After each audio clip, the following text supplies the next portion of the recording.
Look, feel, taste, sound, smell. I like your fur coat, Helen. Do you? Yes. It looks very expensive. Really? It wasn't expensive. It was second-hand. Was it? It doesn't look second-hand. It looks brand new. Oh, it feels cold in here. Does it? Yes. Is the radiator on? Yes, it is. It'll feel warmer in a minute. Waiter! These vegetables aren't fresh. But they are fresh, sir. Well, they don't taste fresh to me. I'm sorry, sir, but... And the wine. It tastes sweet. And I asked for dry. I'll get the manager, sir.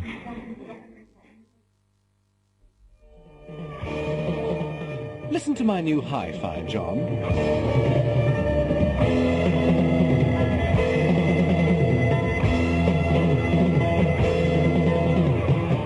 Does it sound all right? Yes.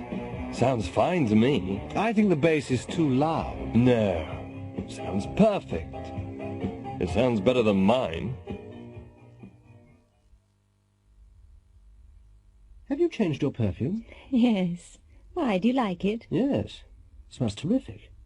What kind is it? It's Charlie. It smells expensive. Is it? I don't know. It was a present.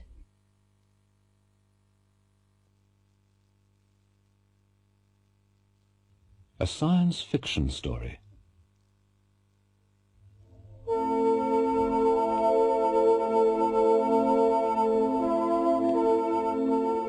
The spaceship flew around the new planet several times.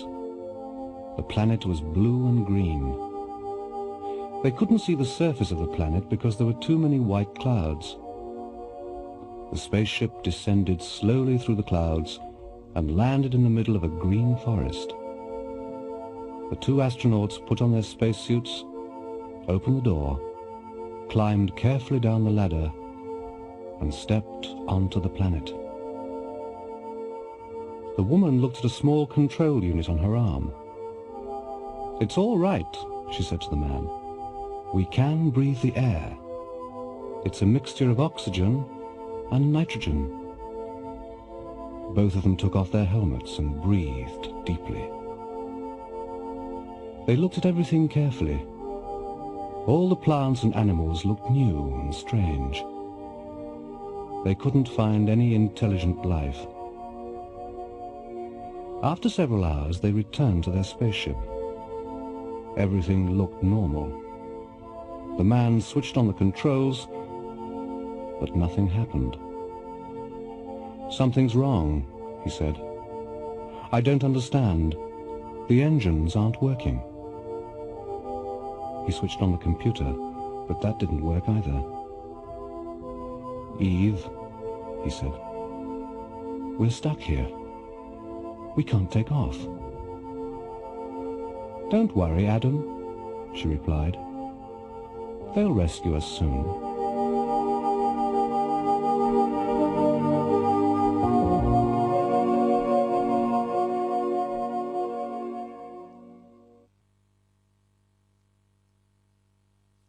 It's much too hot.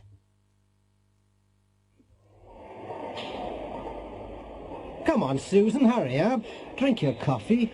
The train's leaving in a minute. We'll be late. I can't finish it. It's much too hot for me to drink. Why don't you put some milk in? I don't like white coffee.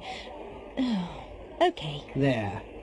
Is it cool enough for you to drink now? Yes, but it tastes awful.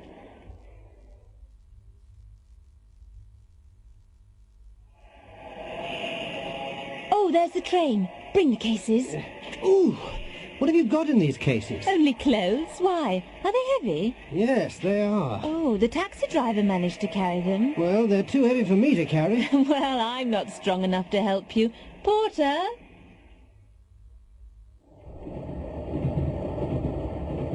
Oh, Michael, I didn't tell you. My sister phoned yesterday. Oh? Which sister? Andrea? Yes, she wants to get married. Married? But she isn't old enough to get married. She's only 17.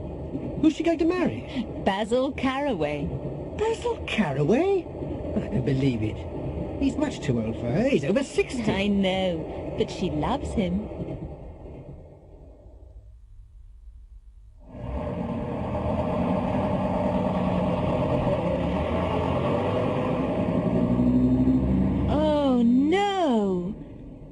was the last bus home and we've missed it. Well, let's walk. It's a nice warm evening. It's 4 miles. It's too far for me to walk. Call a taxi. A taxi? My name isn't Rockefeller. We aren't rich enough to travel everywhere by taxi. Michael, you've forgotten something. What? We've got 3 suitcases. Do you really want to walk? Okay. Taxi!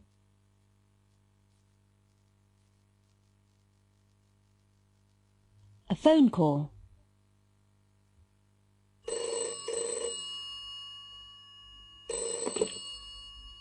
Hello? Mary, is that you? Yes, Mary here. Who's speaking? It's Mike. Mike? Mike who? What do you mean, Mike who? Mike Connors, of course. Oh, Mike. I'm sorry. Yes, we had a date last night. Where were you? Oh, I'm sorry, Mike. I couldn't come. Couldn't come?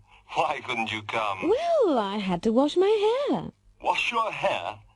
Why didn't you phone me? I wanted to phone you, but I couldn't remember your number. But it's in the telephone directory. Yes, I know, but I couldn't remember your surname.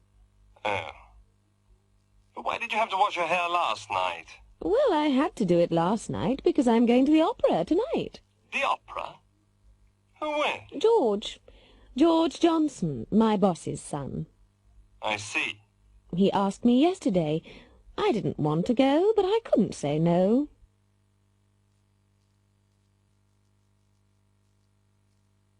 Army Careers Office. Good morning. Are you the new cleaner? No, I'm not. I want to join the army. What? You?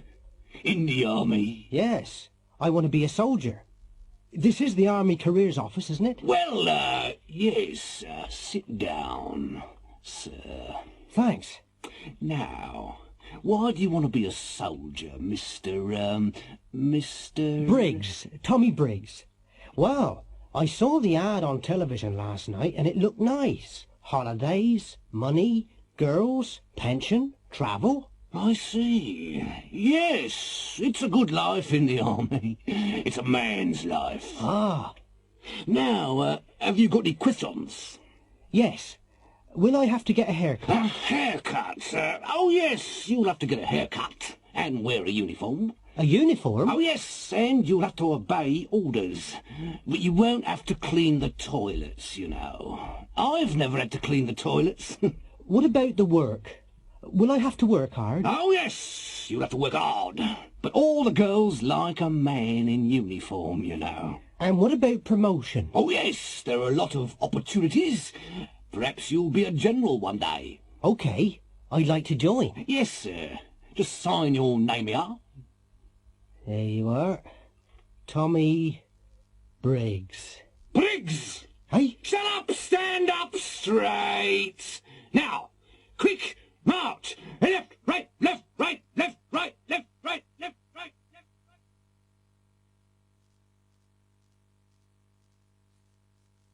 A traffic survey.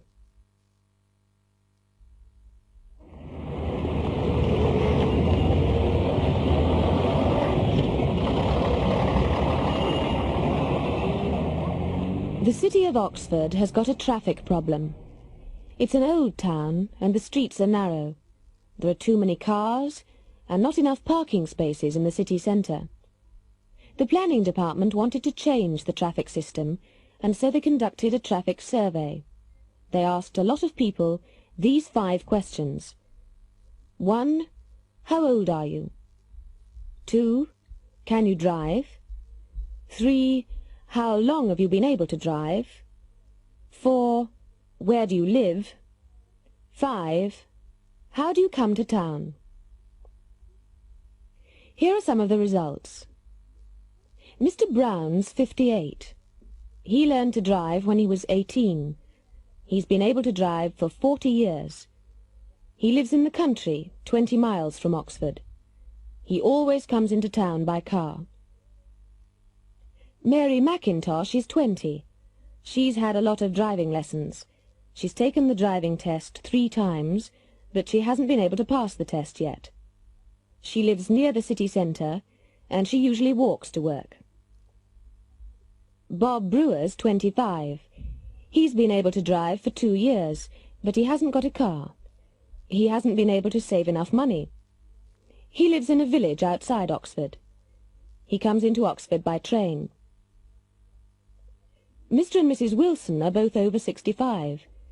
They've never been able to drive. They've never learned. They live in a suburb of Oxford, and they occasionally come into town by bus.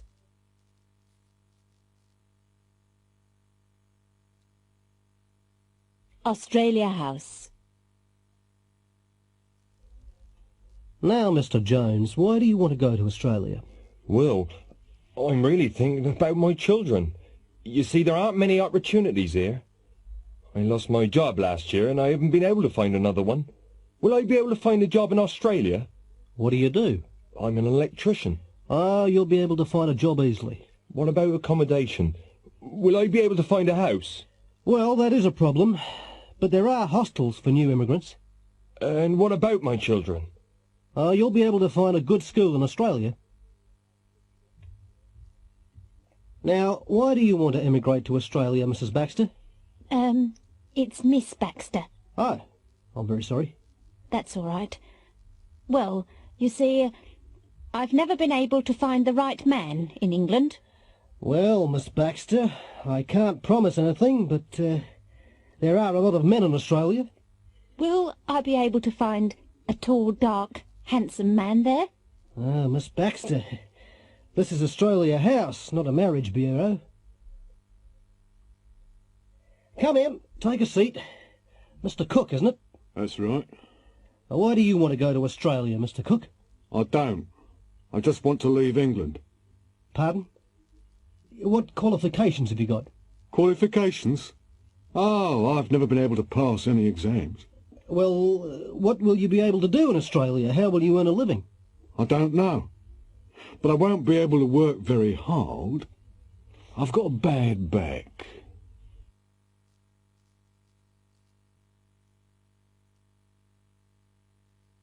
Checks and credit. Next, please. I'd like to cash this cheque, please. Yes, madam, £30. Oh, you haven't signed it yet, madam? Oh, haven't I? Oh, I'm terribly sorry. Here you are. Thank you. How would you like the money? 4 5s and 10 1s, please. I'd like to change these francs, please. Yes, sir. How many francs have you got? 200. What's the rate of exchange, please? The current rates are on the notice board, sir.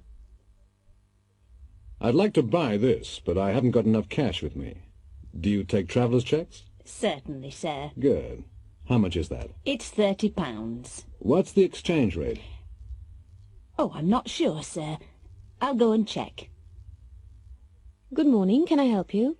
Yes, my name's Davis. I'm expecting some money from my bank in Toronto. By post, cable or telex, sir? By telex. Let me see. Ah, yes. Davis. £200 from the Royal Bank of Canada, Toronto. Have you got any identification, sir? Well, I haven't got my passport, but I've got my driving license. Will that be all right? Yes, sir. That'll be all right.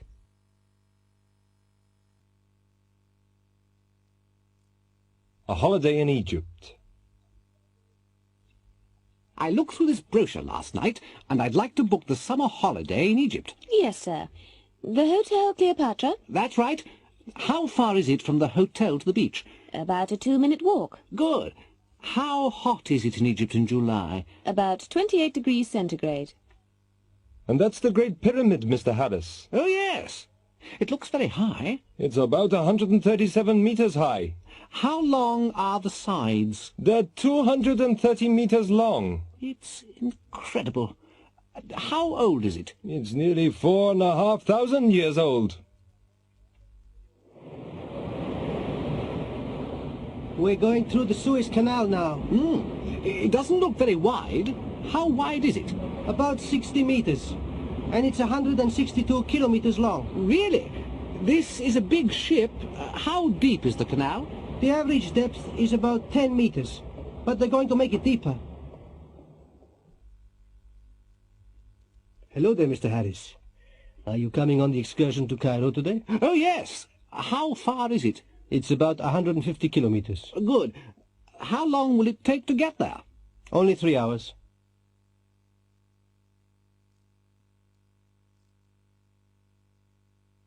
Comparisons.